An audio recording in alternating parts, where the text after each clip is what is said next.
శ్రీ గురుభ్యో నమ. హరి ఓం. ఈ ప్రకృతి అంతా కూడా అమ్మవారి యొక్క ప్రతిరూపమే. మన హైందవ సంప్రదాయంలో తులసి మొక్కలు, అనేక రకాలైనటువంటి వృక్షజాతులు ప్రకృతిలో మనకు కనిపిస్తూ ఉంటాయి. ఏ వృక్షమునకు ఆ వృక్షమే గొప్పది అయినా తులసికి ఒక ప్రత్యేకమైనటువంటి స్థానము ఇవ్వబడింది. మన హైందవ సంప్రదాయంలో తులసి మొక్క లేని ఇల్లు అంటూ ఉండదు. వీధి గుమ్మానికి ఎదురుకుండా లోపల వెనకాల వైపున ఒక బహిరంగ ప్రదేశంలో తులసి మొక్కలు మనం పెంచుకుంటూ ఆరాధిస్తూ ఉంటాం. ఈ తులసి మొక్క ఒక బీజం వల్ల ఉద్భవించినటువంటిది కాదు అని మన పెద్దవాళ్ళు చెప్తూ ఉంటారు.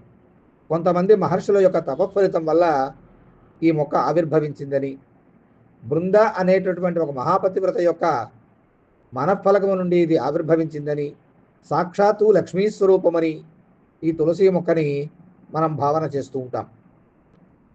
మరి భారతదేశంలో తులసి మొక్కకు ఉండేటటువంటి విలువ అత్యున్నతమైనటువంటిది. దేవి భాగవతంలో కూడా ఈ తులసి మొక్క గురించి కొన్ని అధ్యాయాలు వివరించడం జరిగింది. సాధారణంగా తులసమ్మని నమస్తులసి కళ్యాణి, నమో విష్ణుప్రియే శుభే, నమో మోక్షప్రదే దేవి, నమః సంపత్ప్రదాయికే అనేటటువంటి స్తోత్రముల ద్వారా స్తుతిస్తూ ఉంటారు. దేవి భాగవతంలో ముఖ్యంగా ఈ తులసి మొక్కని 9 విధాలుగా సేవించాలి అని చెప్పి చెప్పడం జరిగింది. దృష్ట్వా, స్పృష్ట్వా, అథవా ధ్యాత్వా, కీర్తిత, నమిత, స్తుత, రూపిత, సించిత, నిత్యం పూజిత తులసి ఇష్టదా. నవధ తులసీ భక్తిం ఏ కుర్వంతి దినే దినే, యుగకోటి సహస్రాణి తే యాంతి సుకృతిం శుభే. ఇది దేవి భాగవతంలో ఉన్నటువంటి స్తోత్రము. ఈ 9 రకాలైనటువంటి సేవలు ఏమిటి అంటే, తులసి మొక్కకి దృష్ట్వా, మొట్టమొదట ఆ తులసీమాతని చూడడం, స్పృష్ట్వా, స్పృశించడం, ధ్యాత్వా, ధ్యానించడం, కీర్తిత, ఆ యొక్క గొప్పతనాన్ని మనం చెప్పడం, నమిత, నమస్కరించడం, స్తుత, స్తుతించడం, రోపిత, ఆ మొక్కలు నాటడం, సించిత, ఆ మొక్కకి నీరు పోయడం, పూజిత, పూజించడం. ఈ రకమైనటువంటి నవధా తులసీ భక్తిం ఏ కుర్వంతి నరాహ దినే దినే. ప్రతిరోజు కూడా ఏ మానవులైతే, స్త్రీలు కావచ్చు పురుషులు కావచ్చు, ఈ తులసి మొక్క పూజ అనేటటువంటిది కేవలం స్త్రీలకే పరిమితము అని కొంతమంది అనుకుంటూ ఉంటారు. కాదు, మానవులు, పురుషులు, స్త్రీలు, బాలురు, వృద్ధులు అందరూ కూడా ఈ లక్ష్మీ స్వరూపమైనటువంటి తులసి మొక్కని ఆరాధన చేయవలసిందే ప్రతిరోజు కూడా.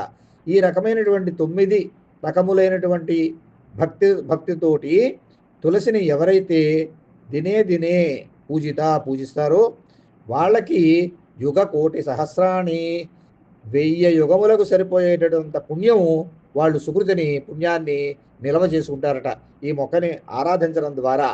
యావత్ శాఖ ప్రశాఖాభి బీజ పుష్పైర్దళై సుధా అని కూడా దేవి భాగవతంలో చెప్పారు.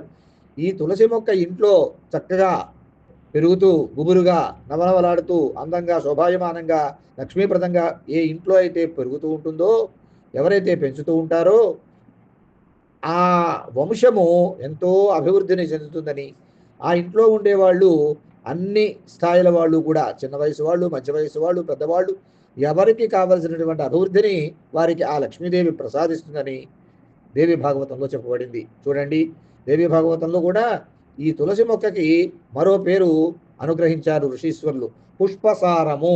పుష్పసారం అనేటటువంటి పేరుతోటి ఈ మొక్కకి చక్కగా గౌరవించారు ఋషీశ్వరులు.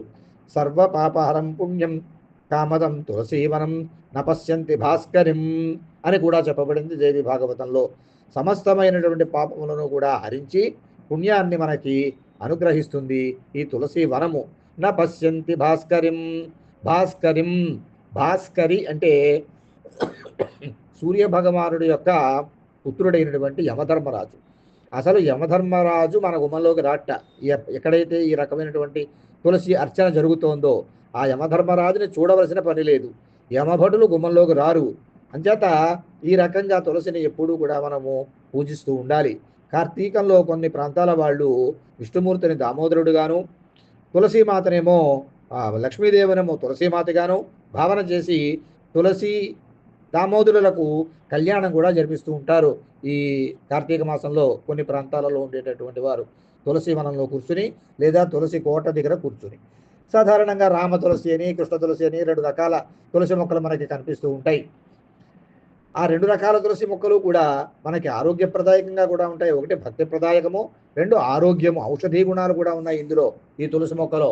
చూడండి, చిన్నపిల్లలకు కానీ లేదా వృద్ధులకు కానీ చిన్న చిన్న అనారోగ్యాలు వస్తూ ఉన్నప్పుడు మన పూర్వీకులకి, మన తాతగారికి, మామగారికి, అమ్మమ్మ గారికి, నాయనమ్మ గారికి, అలాంటి తరాల వాళ్ళకి బాగా తెలిసిన వైద్యం పెరట్లో ఉండేటటువంటి తులసి మొక్క దగ్గర నుంచి 2 తులసి ఆకులు పట్టుకొచ్చి, లేదా తమలపాకు తీగ దగ్గర నుంచి 2 తమలపాకులు పట్టుకొచ్చి నూరేసి ఆ ఆ రసాన్ని ఆ పిల్లలకి, చంటి పిల్లలకు కూడా, నెలల పిల్లలకు కూడా పట్టించడం అనేది మన గెరుకలో ఉన్న విషయమే, మనం చూస్తున్న విషయమే. ఇప్పటికీ కూడా ఔషధ గుణాలు పుష్కలంగా ఉండేటటువంటి మొక్క తులసి మొక్క. అలాగే తమలపాకు తీగ ఒకటి. సాధారణంగా ఈ తులసి మొక్క నవంబరు, డిసెంబరు, జనవరి నెలల్లో ఎండిపోతూ ఉంటుంది. దాని తర్వాత ఎండిపోయినటువంటి ఆకులు తీసేసి, ఎండిపోయిన కొమ్మలు తీసేసి, మరింత నీటిని వాటికి పోస్తూ ఉండడం ద్వారా, లేదా మరొక మొక్కని మనం నాటుకోవడం ద్వారా ఆ మొక్కల్ని మనము అభివృద్ధి చేసుకోవడానికి అవకాశం ఉంటుంది. ఇన్ని రకాలైనటువంటి ఫలితాలను మనకి ఇస్తూ మన యొక్క అభివృద్ధిని చూసేటటువంటి, అనుగ్రహించేటటువంటి మాత ఆ లక్ష్మీదేవి యొక్క మరొక స్వరూపమే ఈ తులసి మొక్క. ఈ కార్తీక మాసంలో కూడా చూడండి, తులసి ధాత్రి సమేత అని చెప్పేసి లక్ష్మీనారాయణ స్వామిని నమః అని ఉసిరి మొక్క పూజ చేస్తూ ఉంటాం మనం. ఆ ఉసిరి మొక్క చేసినప్పుడు, వన సమారాధన చేసినప్పుడు ఆ ఉసిరి మొక్క పక్కనే తులసి వనం, తులసి కూడా పెడుతూ ఉంటారు. ఆ తులసి వనంలో, ఆ బృందావనంలో ఆయన పడుకొని ఉంటాడని విష్ణుమూర్తి దామోదర రూపంలో ఆ కార్తీక మాసంలో వారిని మనము అర్చన చేస్తూ ఉంటాం. ఆఖరికి ఒక్క విషయాన్ని మనం చూసినట్టయితే, చనిపోయేటటువంటి వ్యక్తిని కూడా తీసుకొచ్చి ఆ సమయంలో తులసి కోట దగ్గర పడుకోబెడుతూ ఉండడం కూడా పూర్వకాలం మన పెద్దవాళ్ళు మనకు చెప్పగా మనం వింటూ ఉంటాం. ఆ తులసి కోట దగ్గర ఉండి ఆయన లేదా ఆమె ప్రాణత్యాగం చేస్తే ఆ వాయువులో కలిసిపోతే వాళ్ళు సాక్షాత్తు పరమేశ్వర సన్నిధానానికి వెళతారని ఒక రకమైనటువంటి మనకి ఋషి సంప్రదాయంలో చెప్పబడినటువంటి పురాణోక్తమైనటువంటి మాట. అదే సమయంలో ప్రాణోత్క్రమణ జరిగేటటువంటి సమయంలో కూడా మరో ఆకు పట్టరారు, తులసి ఆకులే పట్టుకొస్తారు. తులసి దళాలు కోసుకొచ్చి కొంచెం నీళ్లలో కలిపి ఆ తులసి తీర్థం ఆ వెళ్ళిపోయేటటువంటి ప్రాణానికి ఆ నోట్లో పోస్తారు. అది సుగమంగా చక్కగా ప్రయాణమై ఈ కళేబరాన్ని వదిలిపెట్టి, పాంచభౌతికమైనటువంటి శరీరాన్ని వదిలిపెట్టి ఆ ఆత్మ విష్ణులోకంలోకి వెళ్ళిపోతుందనేటటువంటిది మన హైందవ సంప్రదాయంలో ఒక నమ్మకం. అటువంటి తులసీమాతని నిత్యము కూడా మనం పూజిద్దాం. స్త్రీ పురుష భేదము లేకుండా ప్రతిరోజు కూడా తులసి తీర్థాన్ని పూజ అయిన తర్వాత మనం లోపలికి సేవిస్తూ ఉంటే ఎన్నో రకాలైనటువంటి అనారోగ్యాలు పోతాయి అనేది కూడా మనకి ఆయుర్వేద శాస్త్రం చెప్తూ ఉన్నది. అలాంటి తులసీమాతని అర్చిద్దాం. ఆమె యొక్క లక్ష్మీ స్వరూపమైనటువంటి ఆ తులసీమాత యొక్క అనుగ్రహాన్ని పొందుదాం. స్వస్తి.